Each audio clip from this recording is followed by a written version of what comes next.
I was driving west across a few states for work. I can't even remember which ones now, just hours of flat, dry nothing. It all looked the same. I'd left later than I should have, thinking I'd just power through the night. I've done it before, but by 2 a.m. I was feeling it. My back was stiff, my legs were numb, and the road just kept stretching out. There wasn't much reception out there. My phone kept dropping in and out.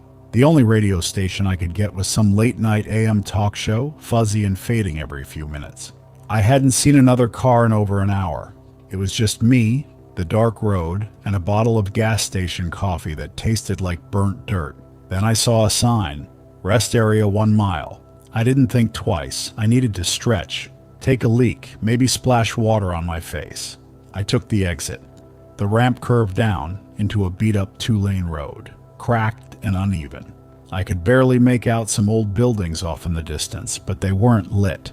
The pavement ended and turned to gravel. This place hadn't been maintained in years. There were no welcome signs, no maps, just a half-collapsed building on the left that looked like an old gas station. The windows were boarded up. The pumps were rusted and chained off. The only light was a weak yellow bulb on a pole in the center of the lot. It flickered just enough to mess with your eyes, made it feel like the shadows were crawling. I parked near it, not directly under it, just close enough to see. A faded wooden sign pointed toward the bathrooms. The paint was peeling. I reached for my phone out of habit, but it was dead. I forgot to charge it earlier. I left my phone in the car and walked around back. The air back there was still. No wind, no bugs, just silence. That weird kind of quiet that makes your skin crawl. The bathroom door opened right up. It wasn't locked. That struck me. Most rest areas like this lock the bathrooms at night, but I figured maybe this one was just old school. As soon as I opened the door, the smell hit me. Mold, rust, cheap cleaner trying to cover something worse. Inside wasn't much better. The tiles were cracked. The mirror was fogged. One of the stalls didn't even have a door. I did what I had to do fast. Used the bathroom. Splashed some water on my face. Dried my hands on my jeans. Then I stepped back outside. Cold. Instant cold. I zipped up my hoodie and started walking back to the car. That's when I saw it. Another car. It was parked way off in the far corner of the lot, just outside the reach of the light. I swear it wasn't there when I pulled in. It was an old sedan. Could have been beige or tan. It was hard to tell, but there was someone inside, just sitting there. No headlights, no interior light. Engine off, not moving. I froze. I wasn't far from my car, but I suddenly felt exposed. I could barely make out his shape through the windshield, but I knew he was looking right at me. He wasn't on his phone, wasn't eating, just staring, like a statue behind the glass. I told myself maybe he just pulled in like I did. Maybe he had to pee too, but the door never opened, and he never moved. I walked faster. Gravel crunched loud under every step. I opened the door, got in fast, locked it behind me. Took a second, just breathed. Then I started the engine. Didn't look at him. I backed up slow, turned. My headlights swung across the lot, lit up his windshield for maybe half a second, long enough to see his face.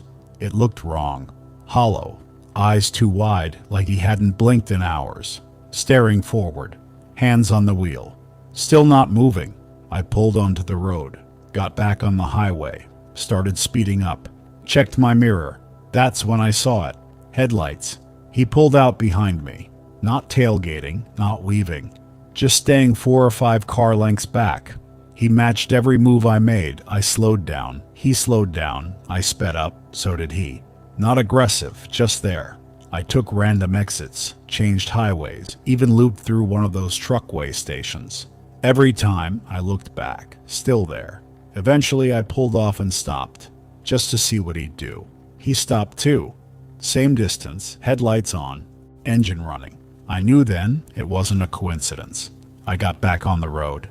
Didn't stop again until I saw real lights, a diner. At the first big intersection with a red light, he turned, just vanished down a side road.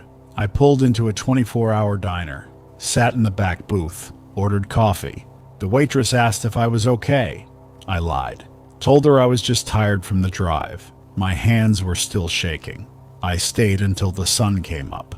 When I finally walked back to my car, there was a folded piece of newspaper tucked under my windshield wiper. No note, no message, just the paper. I opened it, and written in shaky block letters, right across the front page was my license plate number. That was it. No name, no message, just that. I drove straight to the next real town, checked into a motel. Didn't even finish the drive that day. I stayed there almost 2 nights. I haven't stopped at another rest area after dark since. Doesn't matter how tired I get. I wait for daylight.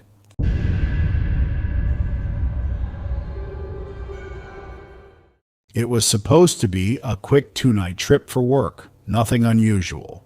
I've traveled alone for business more times than I can count, and it usually goes the same way. A long day of meetings, too much traffic, too much coffee, and then I crash into whatever hotel is closest to my next appointment. That day was especially exhausting. By the time I pulled off the highway, the sky was already a deep shade of blue, and stars were starting to peek through. The hotel wasn't anything fancy. It was just an older roadside inn. No continental breakfast, no gym, no modern lobby. But it was clean, and it had a bed. That was all I cared about. I checked in and got a room key, one of those old plastic card kinds. Then I walked up a narrow set of stairs to the second floor. Room 208. The hallway was dim and quiet. The carpet was worn thin from years of people walking on it. My room was near the end. I slipped the key in, saw the little green light flash, and pushed the door open. Inside, the room looked pretty standard. A bed with stiff white sheets, a TV in the corner, a little desk, and a chair that squeaked when I moved it. There was a dresser with mismatched handles and a lamp that buzzed faintly when I turned it on. I tossed my bag on the bed and started to unpack. That's when I noticed something. The phone on the nightstand. I glanced at the label on its base. Every hotel phone I've seen has a sticker that tells you your room number. This one said, Room 209. I paused and looked back at the door I'd just come through. It clearly said 208. The number on the phone didn't match. It wasn't a huge deal. Maybe they'd moved phones around and forgot to update the label. But it felt off, like one of those little details your brain notices even when it doesn't seem important. I reached for the phone anyway, just to call the front desk and check. I pressed the button for the lobby, but nothing happened. No dial tone, no static. Just silence. I hung up and tried again, but still nothing. I pressed every button. Still dead. Now I was feeling unsettled. Not scared exactly, just thrown off. I was tired, and I didn't want to deal with weird glitches and broken phones. But then I noticed something else. The door. It didn't sit quite right in the frame. There was a gap at the bottom, just wide enough that I could see a sliver of the hallway light shining through. I crouched down to check. And yeah, there was definitely a gap. I checked the lock, turned the handle, and it moved way too easily. No click, no resistance. It just turned. The deadbolt was slid over, but the door hadn't latched properly. It had been unlocked the whole time I was in there. Now I was on edge. I closed it again, hard this time. I waited to hear the latch catch, then I turned the lock and flipped the deadbolt. I double-checked. Then I sat on the edge of the bed and just listened. There was nothing. No voices, no footsteps, just the low hum of the heater and the faint sound of a TV coming from somewhere else down the hall. I paced for a bit. Then I picked up the phone again, still dead. Then I noticed the window. It was open, just slightly, a narrow crack letting in the night air. Maybe the cleaning crew had forgotten to close it earlier. I walked over to shut it, and that's when I heard it. A knock. Soft, sharp, from the door behind me. I froze. I waited. Then 3 more knocks. Louder this time. I hadn't ordered room service. I hadn't requested anything. I'd barely been there 20 minutes. I backed away from the window and turned toward the door. I wanted to look through the peephole, but something in me didn't. I didn't want to see what was out there, but I did. I crept up slowly and pressed one eye to the peephole. At first, I didn't see anything, just the hallway, empty and dim. Then, something moved. A shadow, just at the edge of the lens, like someone was standing just outside the frame. Not far, just out of sight. I pulled back, fast. My heart was pounding. I grabbed my phone and tried dialing 911, but nothing happened. It was still dead. I looked around for anything I could use as a weapon. There was nothing, just a lamp, a chair, the TV remote. Then the knocking came again, harder, like someone pounding with a fist. I backed away from the door. I wasn't about to wait around. I shoved what I could into my bag, grabbed my jacket, and made for the door. I unlocked it and yanked it open. The hallway was empty, completely empty, no one in sight. I didn't stop to look around. I just walked fast, almost ran, down the hall, past the elevator and straight to the stairs. When I got to the lobby, it was empty too. No one was at the desk. Just that strange flickering overhead light and the soft hum of the vending machines. I waited there, pacing and still catching my breath. Eventually, a young woman came out from the back. She was wearing a hotel vest and looked barely out of college. I told her everything. The wrong number on the phone not working, the knocks, the shadow. She didn't seem surprised. She just smiled politely and said, "Yeah, sometimes the phones glitch. Maintenance is supposed to fix it." I asked her again about the phone being labeled for the wrong room. She shrugged. Housekeeping probably mixed it up. I didn't believe her. I asked for a different room on far from the second floor. She gave me one on the opposite end of the building. I checked every corner of that room before I unpacked. I didn't sleep much that night. Every knock I imagined, every creak I heard. I kept thinking about that shadow outside the peephole.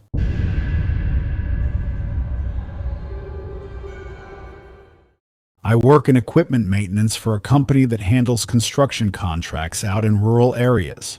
Usually it's just local jobs, nothing too far. But every now and then something breaks down miles away and they send someone out to check on it. That week it was me. A crew out west had a generator go down and no one else was available to get there in time. I didn't have much choice. I packed up, grabbed a few tools and hit the road after dinner. It was already late, but I figured I could make it by early morning, do the fix, and crash at a motel after. This happened a few months ago during that long drive. I had to cover for someone last minute, and the only way I could make the meeting on time was to leave around midnight and drive straight through until morning. I'm no stranger to late night drives, but something about this trip felt off. The route was mostly empty back roads and two-lane highways. No cities, just long stretches of dark road, occasional signs, and gas stations every 40 or 50 miles. About 4 hours in, I realized I needed gas. The needle wasn't quite on empty, but it was close enough that I didn't want to risk missing the next station.